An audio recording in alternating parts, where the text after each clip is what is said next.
जात पात का भेद नहीं, मानवता धर्म हमारा है। जात पात का भेद नहीं, मानवता धर्म हमारा है।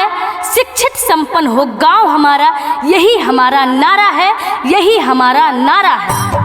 आई हम भोजपुरी गायक विकास रंजन आप सब सामान्य जनता के चरण स्पर्श करतनी। आप सबके बीच में आरा संसदीय क्षेत्र से हमारे कॉमरेड सुदामा प्रसाद जी आइल बनी। वहाँ के आप सब बहुमूल्य वोट दे के भारी से भारी विजयी बनाई और 3 तरह पे बटन दबा के वहाँ के दिल्ली में बैठाई। आरा के बदली सितारावा अब की के नारावा बाटे राम।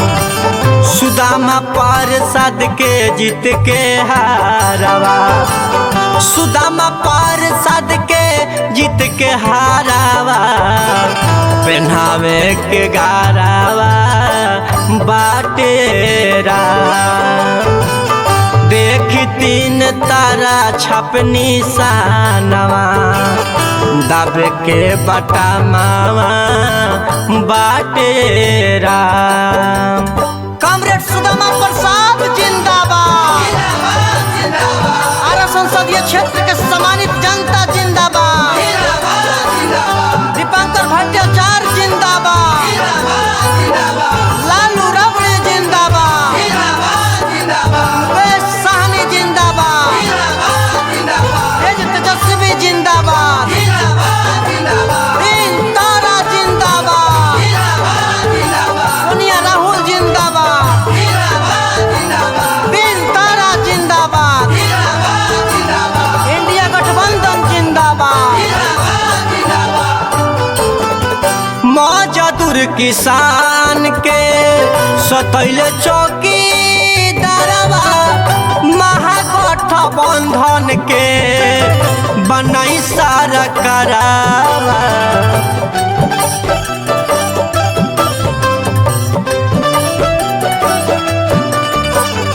मजदूर किसान के सतैले चौकीदारवा, महागठबंधन के बनाई सारा करावा। संगे बाटे गौआ नगरावा,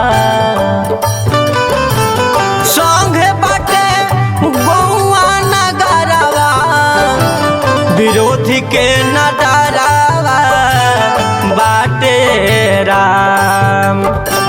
सुदामा पार्षद के जीत के हारावा, सुदामा पार्षद के जीत के हारावा, पहनावे के गारावा बाटे राम। देखी 3 तारा छपनी सानवा, दाबे के बटा मावा बाटे राम। कॉमरेड सुदामा प्रसाद जिंदाबाद, आरा संसदीय क्षेत्र के सम्मानित जनता जिंदाबाद, दीपांकर भट्टाचार्य जिंदाबाद, लालू राबड़े जिंदाबाद, मुकेश साहनी जिंदाबाद, तेज तेजस्वी जिंदाबाद, 3 तारा जिंदाबाद, सोनिया राहुल जिंदाबाद, 3 तारा जिंदाबाद, इंडिया गठबंधन जिंदाबाद।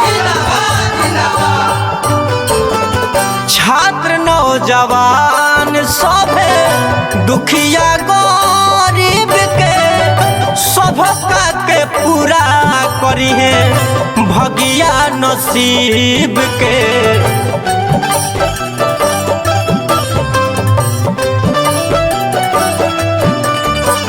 छात्र नौजवान सभे दुखिया गरीब के सभका के पूरा करिहे भगिया नसीब के।